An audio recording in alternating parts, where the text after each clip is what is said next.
आदिवासींको प्रिय खाद्य ହେଉଛି बाउंस गजा बा करड़ी। वर्षा ऋतुरे बाउंस गजा बाहरी थाए।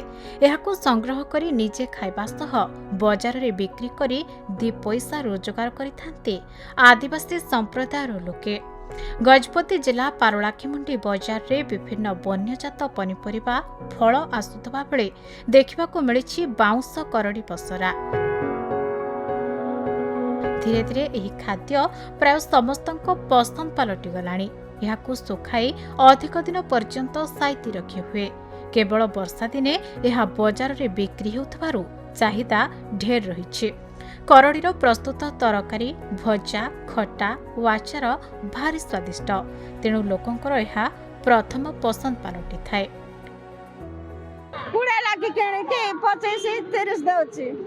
सकाळु आसिया बोली मार्केट 4टा रात्रे आउछि। दिनो कतरा रोजगार होछि। काई ये सामान गाड़ी में खर्च का सामान आउछि आसणी जाणी जे बारा केते कष्ट काम करिया। किस करबा केते कष्ट लाउछि करियाडा। कष्ट तो कष्ट नाही केणे कांचे सहरा गांठो सहरा मन कटा केणे कांचे। यह कहीं केउ कालरू आदिवासी माने बाउंस करड़ी को निज खाद्य भावे व्यवहार करिसेंते। करड़ी रे प्रचुर परिमाण रे फाइबर, विटामिन, प्रोटीन और मिनेराल थाए, जेउथि पई आदिवासी माने गजा बाउंस को भांगी आनिबा परे चोपा छड़ाई भल भावे धोई बाजार को नहीं बिक्री करिथांते।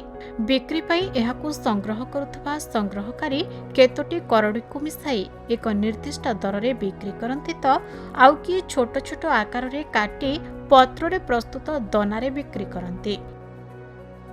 बाउंस करडे पूर्वे आदिवासी माने बिकुथिले से खाउथिले मध्य सेमानकर जीविका उपर मध्य बहुत निर्भर करुला।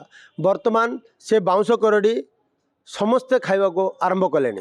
से बाउंस करड़ी रे आचार होची, तरकारी होची, भजा होची, सब होची। विभिन्न प्रकार लोक मध्य से बाउंस करड़ी खाइबारे बहुत होची। ए विभिन्न प्रकार लोक खाइबा हेतु तांकर व्यापार मध्य वृद्धि पाइला। यह केवल वर्षा दिन रे का मिलुची, जेहेतु तार व्यापार वृद्धि पाइची और लोक मध्य बहुत संतुष्ट होचंती।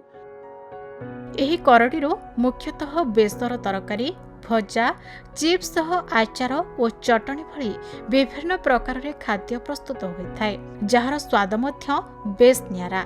सुखिला परे करड़ी को हंडुआ भाबरे व्यवहार करा जाइथाय। करड़ी को नै भली कि भली स्वादिया व्यंजन प्रस्तुत करि हेउथबा जोगु एहार चाहिदा बाजार रे अधिक रहितबा नै बुद्धिजीवी माने प्रकाश करिसंते। आज्ञा एटा तो आगरे कहला जे खाली आदिवासी लोक खाऊले बाउंस करड़, किंतु आजिकाली समस्त लोकंकर प्रिय खाद्य हो जाइए। कारण यहाँ को कह जाए सीजनिकल खाद्य कह जाए, कारण गोटे सीजन रे ही यहाँ मिली थाए।